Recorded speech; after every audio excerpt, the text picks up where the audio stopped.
just got a big hello from Bibigi's dog to say good morning to all of you. I'm so excited to be here with you today as part of my Summer of Magic leadership series.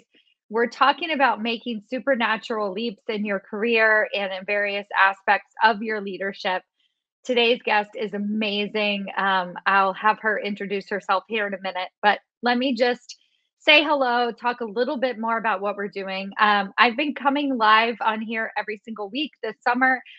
Basically, what the long story short, what the Summer of Magic is my commitment to get to celebrate 432 women as they get promotions throughout the summer of 2024, even while we're on vacation.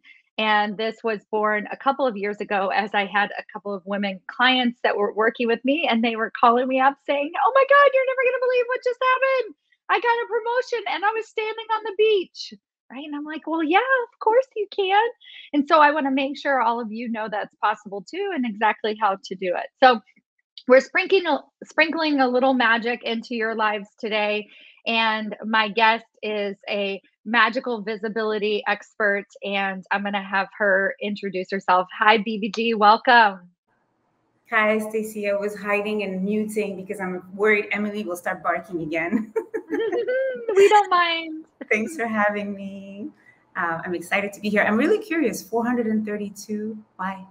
Yeah. Well, so I like numbers. And so I did 13. So these are just some of my favorite numbers. I did 13 2 years ago. That feels like an obvious favorite number, but I was born on Friday the 13th. So it's always been really special for me. Last year I did 108, which I found was an auspicious number when I was traveling through India. I actually changed my mailbox number to Nice. 108 so that I could be aligned. And you know what was really cool? The guy who ran the mailbox place, he was Indian, and he was like, "Oh, I know what you're doing."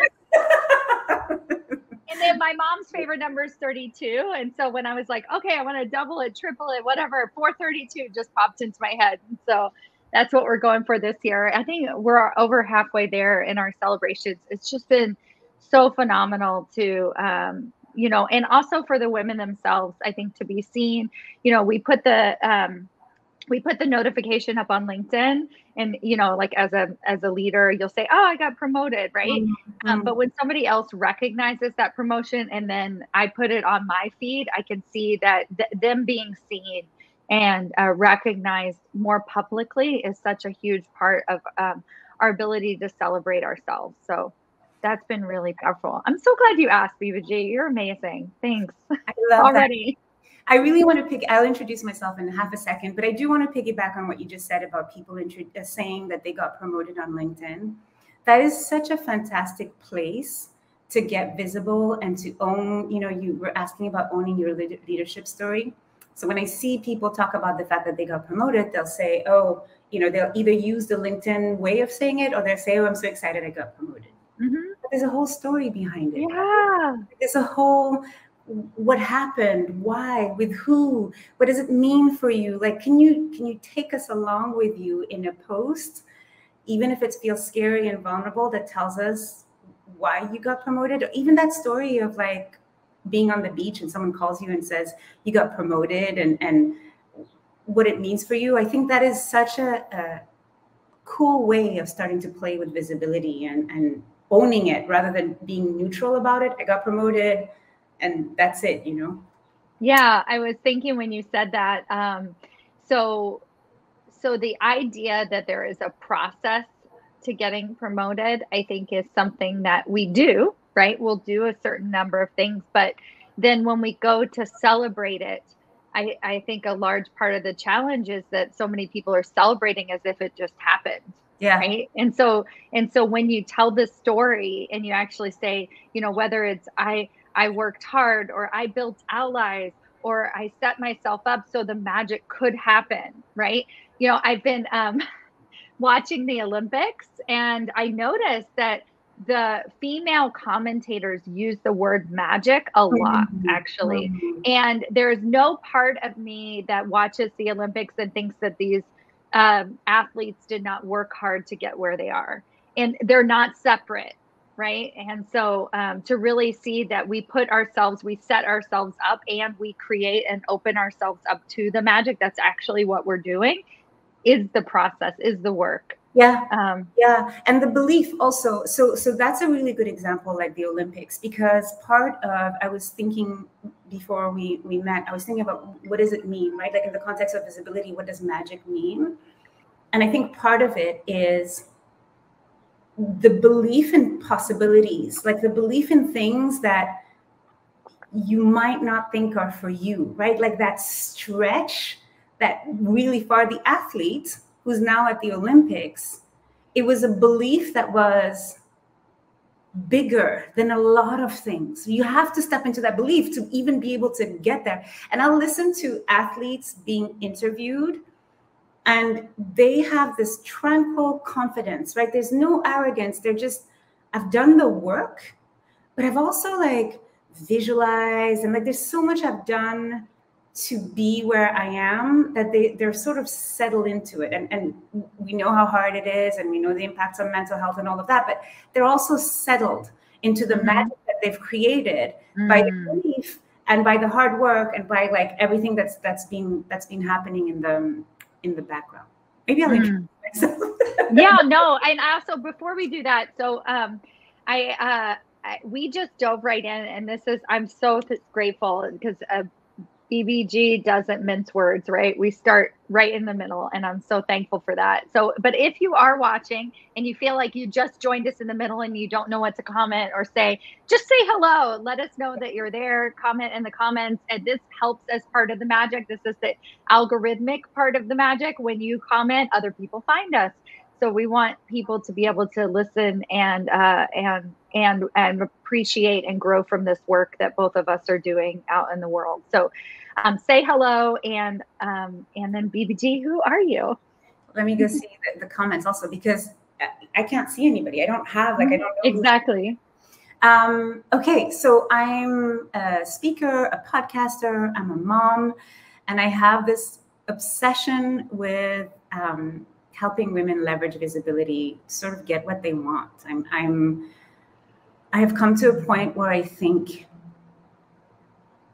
women have to lean into what they want and lean into the fact that it matters, it's important, it deserves a place in the world, and visibility is a way to get it. And so I look at all the aspects of visibility, the good, the bad, and the ugly, the tactical, the technical, the magic. Like, how do you take back the story? How do you become visible on your own terms, not on anybody else's terms, right? You don't have to do it like others do it.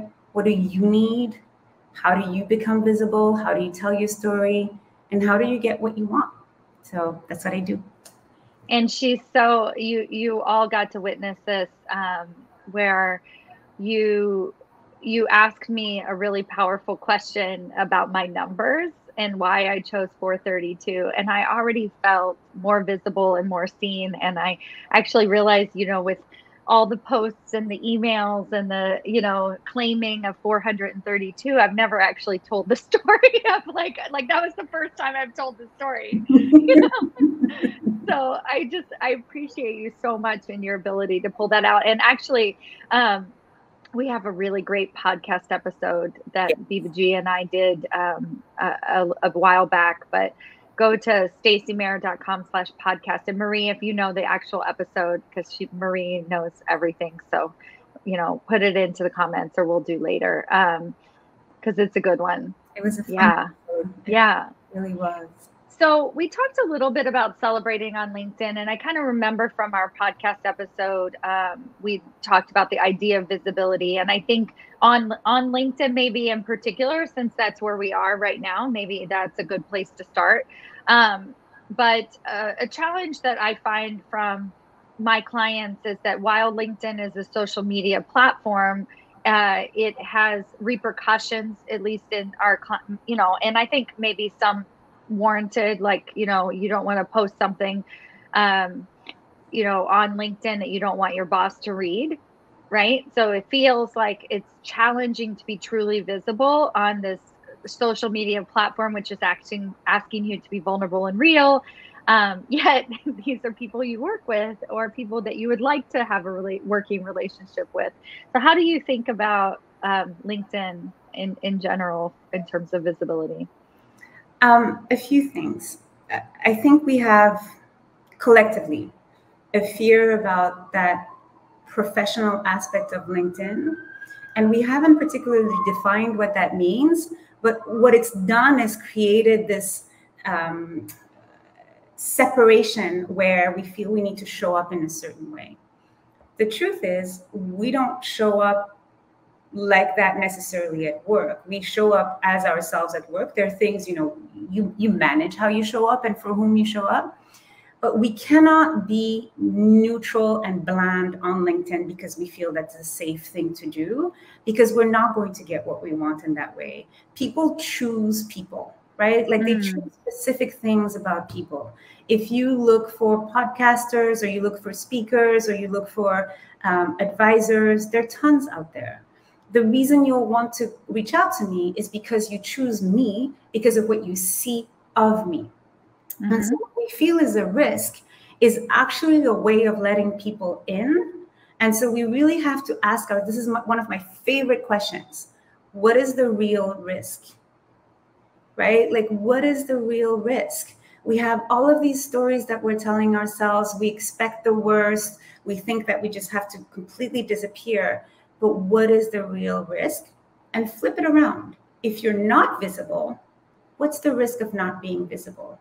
How do you get a promotion without being visible? How do you raise your rates without being visible? How do you become a speaker without being visible? How do you get an audience without being visible? It's just not going to happen. So for me, there is a little bit of shifting mindset around risk, and then realizing that what visibility does is it switches opportunities for them to be inbound rather than outbound. You're not the one knocking at doors and asking. You're sharing, and it resonates, and people are saying, hey, I want more of that. I want more. Yeah. And I think that's what we want, right? We want people to come to us, that in theory, but yet when we're hiding or masking parts of ourselves, and we're not allowing them in, right? Because they can't see us. Something for me that's been such an interesting journey is that I have always felt like I didn't have a problem being visible, right? Like I was like, I love talking, right? And I can post and post and post and post, right? This is what I do. But the way that I communicate now, night and day from the beginning. So the numbers of posts are the same, maybe more, maybe less even. But what I'm telling is an actual story. I'm trying to actually communicate to one person. I'm talking to them. I'm really asking myself, like, is that true? As I'm writing, right? Am I really excited, or am I like, well, I'm nervous and a little bit excited and a little bit, right? It's like, really kind of peel back how I'm actually feeling. Because vulnerability doesn't have to be that you tell your like worst story or something, like lay it all on the line, or, share your political opinions or whatever you think may rouse the crowd. It's really about truth. Yeah. And so I just I keep doing that. Like, is this true? Is this a true story? Is this a true story? Is this really how I feel about this? And I've really transformed, even as a person who appreciates being visible. And it's a practice over the long term, Stacy. Also, I think the other thing I would encourage women to think about is, what do they need to be visible? So we can't be visible everywhere in every circumstances and be comfortable, right? Like what we're doing right now, video isn't comfortable for me. It is not like something that comes naturally. Speaking comes naturally. I will podcast all day long. I will freestyle a talk. Like I have no problem being in front of a crowd and not knowing what my next words will be. But being on video is hard. Doing long form writing takes a little bit of a challenge, right? So I think it's important to ask yourself, what do I need? What type of spaces make me feel good about being visible? And practice from there, right? I can do this right now with you on video because I can bring myself to a state where I'm like, you know what? We have 15 minutes together. It's fine. I can put myself in that state. But I didn't start with video. Mm-hmm. You know, I'm not leaning into that. You're not going to find me on Instagram like I tried, doing videos. So find what works for you, not what is supposed to be. And that will make it a lot easier to lean into visibility. Mm-hmm. All right. Well, these conversations are meant to be short and sweet. And Marie did post the podcast episode that we were on. So I'm super excited. stacymayer.com/187. And as you say that, so when we're thinking about making supernatural leaps in our visibility, so like that one small thing that we could do to build our confidence, to feel like we're instantly more visible, anything like that that kind of comes to mind. This is something really simple that you could do this week to magical ingredients, so to speak. Yeah. Watch yourself as you look at comments and posts on LinkedIn. Mm-hmm. And then when you see one that you're like, I can't believe she said that, or that you judge, right? Like you see it like, ew, I can't believe she did that. And I don't want to participate in the noise. Ask yourself, what is the impact of your judgment on the person that you just judged? Just do that exercise. And what it'll do is show you that there isn't any risk of being judged. You're not making people lose their job because you think their post is not funny or not smart. You are not having any impact on that person. So it's okay to take risks and put yourself out there. So on the reverse, when you post, that person who's judging you, because they will, you're not even going to know that they're judging you. The notion of judgment is an inner icky feeling that we have because we know what it feels like to judge someone else, and we don't want to be on that receiving end. But the truth is, it has no impact. You're judging someone on LinkedIn, they don't know you exist. So practice seeing that so you can stop thinking that people's judgment is going to have a huge impact on you and a bad impact, a negative impact on you. It's just a little mindset. That's so good. So good. Well, Bibigi, how do people find you and connect with you? I mean, obviously follow you on LinkedIn here. Anything else you want to share that you're working on or doing? Speaking with Women, my podcast, and they can go and listen to the episode. I don't know either the number of the episodes you were on, but that was also so much fun. So I encourage them to do that. I'm hosting a conference in Montreal if people want to discover Montreal in the fall, called Visible Women Conference. So they can go check that out also. And yeah, LinkedIn is the best place to find me. Wonderful. Thank you so much. Thank you for bringing so much magic into the world. I appreciate you. Thank you, Stacy. Bye. Bye.